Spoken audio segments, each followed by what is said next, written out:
ഇറാനോടുള്ള ഇസ്രായേലിന്റെ നിലപാടുകൾക്ക് പിന്നിൽ ഇറാന്റെ ആണവ പദ്ധതികളാണുള്ളത്. അണുബോംബ് ഉണ്ടാക്കുകയാണ് ഇറാന്റെ ആത്യന്തിക ലക്ഷ്യമെന്നുള്ള ആരോപണം ഇസ്രായേൽ ഉയർത്തുന്നു. എന്നാൽ ഈ ആരോപണം തെറ്റാണെന്ന് തെളിയിക്കാൻ ഇറാൻ ശ്രമിക്കുന്നില്ലതാനും. ഇറാനും ഇസ്രായേലും തമ്മിൽ ഇപ്പോൾ നടക്കുന്ന സംഘർഷത്തിന് പതിറ്റാണ്ടുകളുടെ പഴക്കമുണ്ട്. ഈ സംഘർഷത്തിൽ ഇറാന്റെ ആണവ പദ്ധതികൾക്ക് വലിയൊരു പങ്കുണ്ട്. ഇറാന്റെ ആണവ പദ്ധതികളുടെ തുടക്കം 1950കളിലാണ്. അതിൽ ഇറാന്റെ പങ്കാളി അമേരിക്കയായിരുന്നു. അമേരിക്ക സാമ്പത്തികമായും സൈനികമായും ഇറാനെ സഹായിച്ചിരുന്നു. ഇറാനിൽ ഭരണസ്ഥിരത ഉറപ്പുവരുത്താൻ അമേരിക്കൻ പിന്തുണ ആവശ്യമായിരുന്നു എന്നതായിരുന്നു ഇതിന് അമേരിക്കയുടെ ന്യായം. സമാധാനത്തിനു വേണ്ടി അണുശക്തി എന്ന അമേരിക്കൻ പദ്ധതി പ്രകാരം അമേരിക്ക ഇറാന് 2 ആണവ റിയാക്ടറുകൾ സൗജന്യമായി നൽകുകയും ചെയ്തു. അക്കാലത്ത് ഇസ്രായേലിനോടും സൗഹൃദം പുലർത്താൻ അന്നത്തെ ഇറാൻ ഭരണാധികാരി ഷാ മുഹമ്മദ് റസ പഹ്ലവി ഉത്സുകനായിരുന്നു താനും. 1970 നിലവിൽ വന്ന ആണവായുധ നിർവ്യാപന കരാറിൽ പഹ്ലവി ഒപ്പുവെച്ചു. ഈ കരാർ അനുസരിച്ച് അണ്വായുധമുള്ള രാജ്യങ്ങളായ America, France, China, UK, Russia എന്നിവ മറ്റു രാജ്യങ്ങൾക്ക് അണ്വായുധങ്ങൾ നൽകാൻ പാടുള്ളതല്ല. കരാറിൽ ഒപ്പുവെച്ച മറ്റു രാജ്യങ്ങൾ അണ്വായുധങ്ങൾ നിർമ്മിക്കുന്നതും വാങ്ങുന്നതും നിരോധിക്കുകയും ചെയ്തു. അതേസമയം സമാധാന ആവശ്യങ്ങൾക്കായി അണുശക്തി ഉപയോഗിക്കുന്നതിനെ കരാർ പ്രോത്സാഹിപ്പിക്കുകയും ചെയ്തു.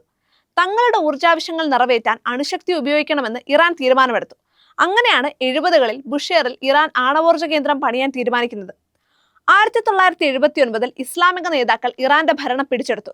രോഗഗ്രസ്തനായിരുന്ന ഷാ പഹ്ലവി പലായനം ചെയ്തു. അതോടെ അമേരിക്കയുമായി നിലനിന്നിരുന്ന ഇറാന്റെ സൗഹൃദവും അവസാനിച്ചു.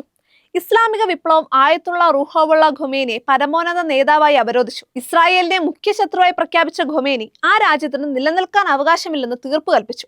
ടെഹ്റാനിലെ അമേരിക്കൻ എംബസി കൈയടക്കിയ വിദ്യാർത്ഥി വിപ്ലവകാരികൾ 1979 നവംബർ 4-ന് 444 ദിവസം നീണ്ടുനിന്ന ഒരു ബന്ദി നാടകത്തിന് തുടക്കം കുറിച്ചു.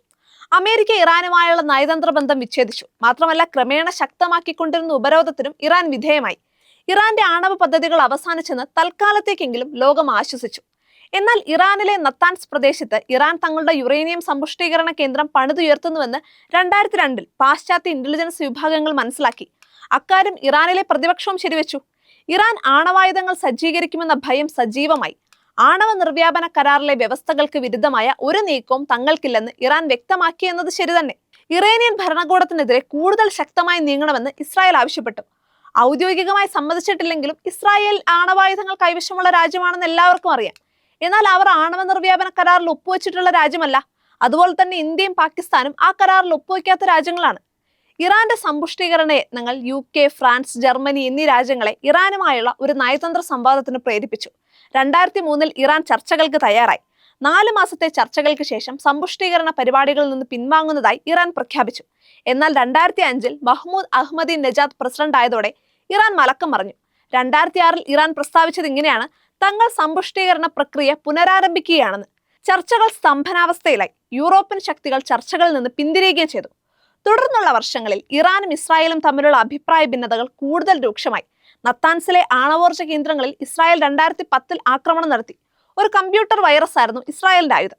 ഇറാന്റെ പദ്ധതികളെ കുറെ കാലത്തേക്കെങ്കിലും കുഴപ്പത്തിലാക്കാൻ ഈ യുദ്ധതന്ത്രത്തിന് കഴിഞ്ഞു. ഒരു വ്യവസായ സ്ഥാപനത്തിലുണ്ടായ ആദ്യത്തെ സൈബർ ആക്രമണമായാണ് അത് ചരിത്രത്തിൽ രേഖപ്പെടുത്തപ്പെട്ടത്. അമേരിക്കയും ഇസ്രായേലും സംയുക്തമായി വികസിപ്പിച്ചെടുത്ത ഒരു വൈറസ് ആയിരുന്നത്ര ഇത്. ആക്രമണത്തിന് തുടർക്കമ്പനങ്ങളുണ്ടായി. 2012 ആണവശാസ്ത്രജ്ഞനായ മൊസ്തഫ അഹ്മദി റൊഷാനെ വധിച്ചു. അദ്ദേഹത്തിന്റെ കാറിൽ നിക്ഷേപിച്ച ഒരു ബോംബാണ് ആ കൃത്യം നിർവഹിച്ചത്. ഇറാൻ ഇസ്രായേലിനെയാണ് ഇക്കാര്യത്തിൽ കുറ്റപ്പെടുത്തിയത്. നിശ്ചലമായ നയതന്ത്ര ശ്രമങ്ങൾക്ക് വീണ്ടും ജീവൻ വെച്ചത് 2015-ലാണ്. 2015 ജൂലൈ 14-ന് വിയന്ന ആണവ ഉടമ്പടിയിൽ Germany, France, UK, America, Russia, China, Iran എന്നീ രാജ്യങ്ങൾ ഒപ്പുവെച്ചു.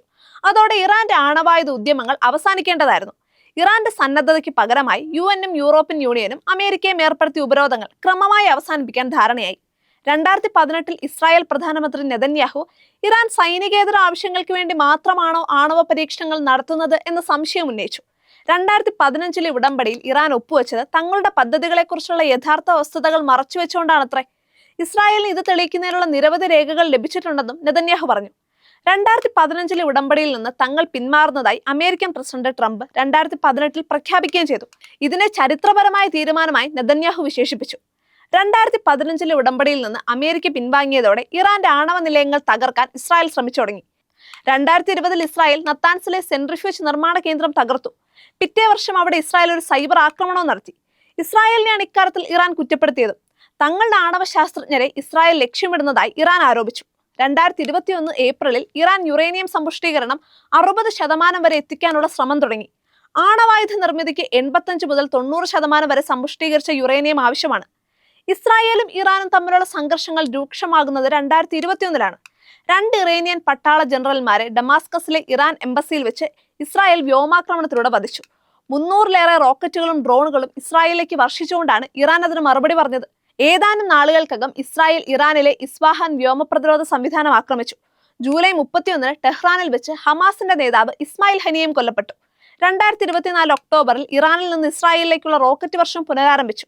ഒക്ടോബർ 26-ന് ഇസ്രായേൽ ഇറാന്റെ വ്യോമപ്രതിരോധ സംവിധാനങ്ങളെയും റോക്കറ്റ് വിക്ഷേപണ കേന്ദ്രങ്ങളെയും ആക്രമിക്കാൻ തുടങ്ങി. ഇതുവരെ കൊണ്ടും കൊടുത്തും മുന്നേറിയ 2 രാജ്യങ്ങളും തുറന്ന പോരിനിറങ്ങിയത് ജൂൺ 13-നാണ്. അന്നാണ് ഇസ്രായേൽ ഇറാനെ നേരിട്ട് ആക്രമിക്കാൻ തുടങ്ങിയത്. സ്റ്റോക്ക്ഹോം ഇന്റർനാഷണൽ പീസ് റിസർച്ച് ഇൻസ്റ്റിറ്റ്യൂട്ടിന്റെ നിഗമനം അനുസരിച്ച് അണ്വായുധ പന്തയം അതിന്റെ ഏറ്റവും അപകടകരമായ അവസ്ഥയിലാണിപ്പോൾ. 9 ആണവ ശക്തികളും അവരുടെ ആവനാഴി നിറയ്ക്കാനും പുതുക്കാനും ശ്രമിച്ചുകൊണ്ടിരിക്കുകയാണ്. Russia, USA, UK, France, China, India, Pakistan, ഉത്തര കൊറിയ, ഇസ്രായേൽ എന്നിവയാണവ. ഇവയ്ക്കെല്ലാം കൂടി 12,241 അണ്വായുധങ്ങളുണ്ട്. ചൈനയാണ് അതിവേഗം തങ്ങളുടെ ആണവായുധ ശേഖരം വികസിപ്പിച്ചുകൊണ്ടിരിക്കുന്നത്. ഇപ്പോഴുള്ള അണ്വായുധ ശേഖരത്തിൽ 90% USA-യും റഷ്യയുമാണ് കൈവശം വെച്ചിരിക്കുന്നത്. 20 വർഷത്തിനകം ചൈന ഇവർക്കൊപ്പം എത്തുമെന്നാണ് നിഗമനം. USA-യും റഷ്യയും തമ്മിൽ അണ്വായുധ നിയന്ത്രണത്തിൽ ഉണ്ടാക്കിയ കരാർ വരുന്ന വർഷം ആദ്യം അവസാനിക്കും. ഈ കരാർ പുതുക്കുന്നതിനുള്ള ശ്രമങ്ങളൊന്നും ആരംഭിച്ചിട്ടില്ല. പകരം മത്സരം കടുക്കുന്നുണ്ട് താനും. പഴയ ആയുധങ്ങൾ നശിപ്പിക്കുന്നുണ്ട്. പക്ഷേ കൃത്രിമ ബുദ്ധിയുടെയും നവീന സാങ്കേതിക വിദ്യയുടെയും സഹായത്തോടെ കൂടുതൽ നശീകരണക്ഷമമായ ആയുധങ്ങളാണ് നിർമ്മിച്ചുകൊണ്ടിരിക്കുന്നത്. പരസ്പര അവിശ്വാസത്തിന്റെ അന്തരീക്ഷം വളരും തോറും അപകട സാധ്യതയും പെരുകുകയാണ്.